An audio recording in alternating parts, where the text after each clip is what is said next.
Ito, yema to, ano? Yun na. Pero actually, hindi siya yema. Parang leche flan. Kayo ba tayo? Hi guys! Kain tayo!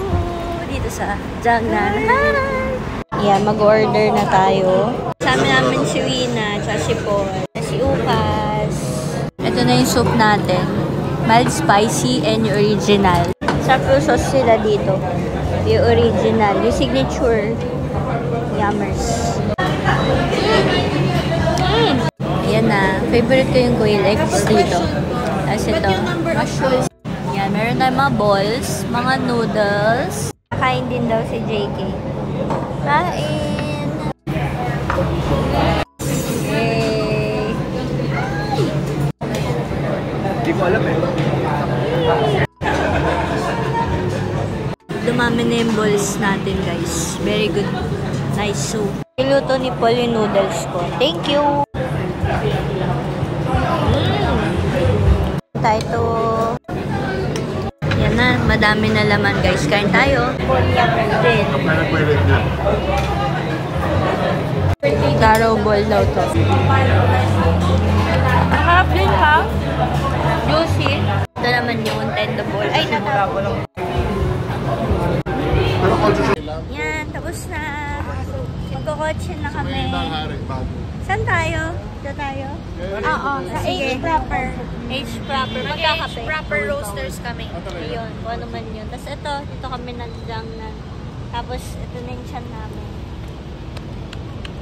Ang ganda ng lakaran dito. May mga Hawaiian. Pero madulas umulan kasi. Okay na ulit kami. Ayala Triangle pala to guys. Parang first time ko nakapunta dito. Gundo. Dami din mga shops. Mga kapihan. Ito pala kami. Proper coffee roasters. Yummers. Ang ganda, Babs. Wow. In fairness, ang ganda. Ay, parang nakita ko nga ito sa mga story. Masarap matulog kasi kakakain. Tapos wala ng mahal naman, guys. Alam mo ba? Meron siya banana turon. Ito pa yung iba. Ayan, may mura naman pala kahit pa paano. Filter coffee pala. Ganda live. Diba? Okay, oo. Ano ka na? Video. Let's go, guys. Ito na. Kape. Ito na. Parang pampatamis. Pag mapait siya. Parang ang linaw-linaw ko. Nagtatago ka. Makita nga kasi. Ganito pala yung yun. 6. Bengos mo na yan, Lisa. 10. Taba? Hindi, kasi lagyan mo na lang na suyo. Ibig sabihin, hindi mo kaya ng kape na walang tanis.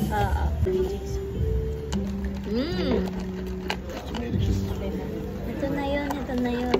Tapos umorder kami ng ube Ganun pala yung yema cake. gagawin. Bumili kami ng ube yema cake. Sobrang sarap nito. Taste test later. Taste.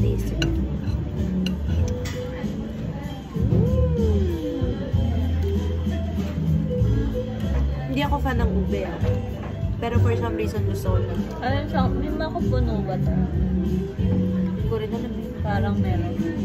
Hindi ka kumakain na. Kumakain. Yung ube niya, ube na umiikot. Yung lasa. Diba? Nag-taste. Diba? Tapos meron siyang something na parang buo-buong asukal na pag kinagat mo, tutunog sa Ganun lasa. pala dapat mag-food vlog. Kailangan nararamdaman mo yung nasa loob ng dila mo. Para siyang may poppers. Alam mo ba yung mga candy na? Di ba yung candy na ano? Meron ba? Iba yung dila ko sa... Bakit iba yung dila ko sa dila mo? Meron yung something na malalasahan mo na gano'n. Pero masarap. Ang refreshing ng lasa niya. Approve. Medyo approve. 260 pesos. Malaki naman siya. Tama ka, custard kasi matigas. Yung leche plan kasi malambot, diba? Yung frost niya, manipes. siya, bro. Tsaka yung icing niya dito, sa gitna, yung palaman niya na icing, ube talaga gamit niya. Para siyang binlender na ube. Diba?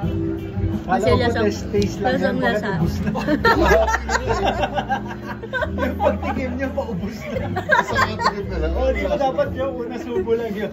Kalahati na, dami pa rin nasasabi. Dapat yun Anong gano'n? Wala ako nalalasa. Ba't ako meron? Nakakagat po ang crunchy. Baka yung makapuno nga. Hindi. Sugar siguro. Sugar. Baka ito, dito ka kasi kumukuha eh. Try mo nga. Sige ha, try mo. Yan. Meron ito ako. Ay, oo, meron. Sugar Oh, diba? nga. Yung sugar nga.